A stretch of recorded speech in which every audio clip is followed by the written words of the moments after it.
Itinanghal na Word of the Year ngayong 2024 ng Cambridge University ang salitang manifest.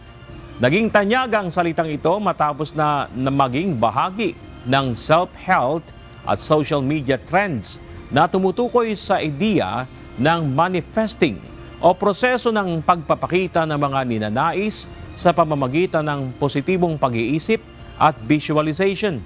Ayon sa Cambridge Dictionary, idinagdag nila ito sa kanilang diksyonaryo noong May 2023 dahil na rin sa dami ng taong gumagamit ng salitang ito.